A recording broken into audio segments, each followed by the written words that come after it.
नमस्कार, मैं नंदन, आप देख रहे हैं एक न्यूज़ 24।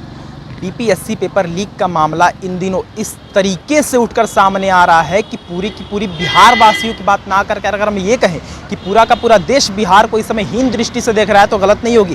पहली बार ऐसा नहीं हुआ है कि बिहार में पेपर लीक का मामला सामने आया है। इसके पहले भी कई बार बिहार में पेपर लीक के मामले सामने आए हैं, जहां पर शर्म से बिहार वासियों को आगे चलकर झुकना पड़ा है। जी हाँ, आपको बता देते हैं कि बिहार में पेपर लीक का जो मामला है वो बहुत ही गंदे तरीके से उठकर सामने आता है। इसके पहले भी कई बार पेपर लीक का मामला सामने आ चुका है और इसके पहले भी कई बार बिहार को शर्म से अपनी आंखें झुकानी पड़ी। अगर बात करें शिक्षा व्यवस्था की तो बिहार की शिक्षा व्यवस्था बदहाल इसलिए है कि आप समझ सकते हैं, जिस राज्य में 3 महीने में 4 शिक्षा मंत्री, जी हाँ आपने सही सुना, 3 महीने में 4 शिक्षा मंत्री बदले हों, उस बिहार के शिक्षा व्यवस्था की बात हम क्या ही कर सकते हैं। जहाँ पर जिस राज्य में 18 से 20 सालों में एक ही मुख्यमंत्री 9 बार शपथ लेता है तो उस बिहार से हम क्या ही अपेक्षा कर सकते हैं। जी हाँ, आपने सही सुना, कुछ देर पहले हमने कहा कि बिहार में ही 3 महीने में 4 बार शिक्षा मंत्री बदले हैं, तो उस बिहार की शिक्षा व्यवस्था आखिर क्या होगी। जी आज सुबह की ही हम बात करते हैं, राबड़ी आवास पर हम उपस्थित है, वहाँ पर बिहार के पूर्व डिप्टी सीएम तेजस्वी यादव उपस्थित है। उन्होंने साफ तौर पर कहा कि जब हमारी सरकार थी,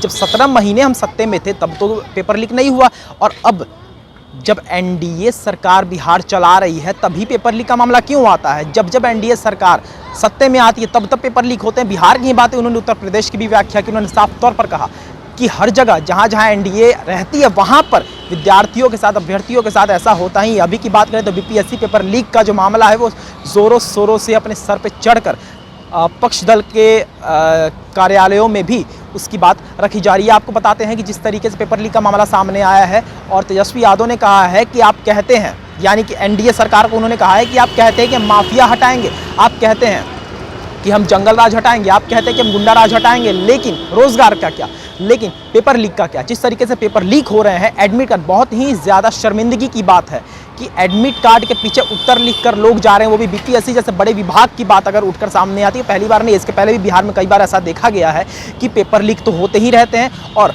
कई बार ऐसा हुआ है कि जहाँ पर सेंटर जाते हैं वहाँ पर सीढ़ियाँ लगाकर लोग चीटिंग करवाते हैं। ऐसा भी बहुत बार देखा गया है। आज ही हमारी बात राजद के मुख्य प्रवक्ता शक्ति सिंह यादव से भी, उन्होंने साफ तौर पर एनडीए को एंडा गठबंधन का नाम दिया और उन्होंने साफ तौर पर कहा कि एंडा गठबंधन का पहला बार नहीं है कि उन्होंने पेपर लीक करवाया है। जी हाँ, पेपर लीक करवाने में उन्होंने साफ तौर पर एनडीए गठबंधन को जिम्मेवार ठहराया है। इसके पहले भी पेपर लीक के मामले आ चुके हैं। हम फिर से आपको बताते हैं कि उस बिहार से आप क्या अपेक्षा कर सकते हैं जिस बिहार में 3 महीने में 4 बार शिक्षा मंत्री बदले हों, जिस बिहार में 18 से 20 सालों में लगातार 9 बार मुख्यमंत्री ने शपथ ली हो, उस बिहार से आप अपेक्षा क्या कर सकते हैं। जी हाँ, शिक्षा व्यवस्था की अगर बात करें तो बद से बदतर हालत है इस वक्त शिक्षा व्यवस्था की, जहां पर बीपीएससी शिक्षक अभ्यर्थियों की अगर बात करें तो लगातार धरना देना, आयोग को घेरना, गांधी मूर्ति के पास हर एक चीज़ करना, उसको लेकर भी आप समझ सकते हैं कि कितनी ज़्यादा शर्मिंदगी की बात है कि बीपीएससी जो सबसे बड़ा विभाग माना जाता है, बीपीएससी जहाँ चेयरमैन भी बदले थे, तो पता इसके पहले चेयरमैन थे, चेयरमैन भी बदले, शिक्षा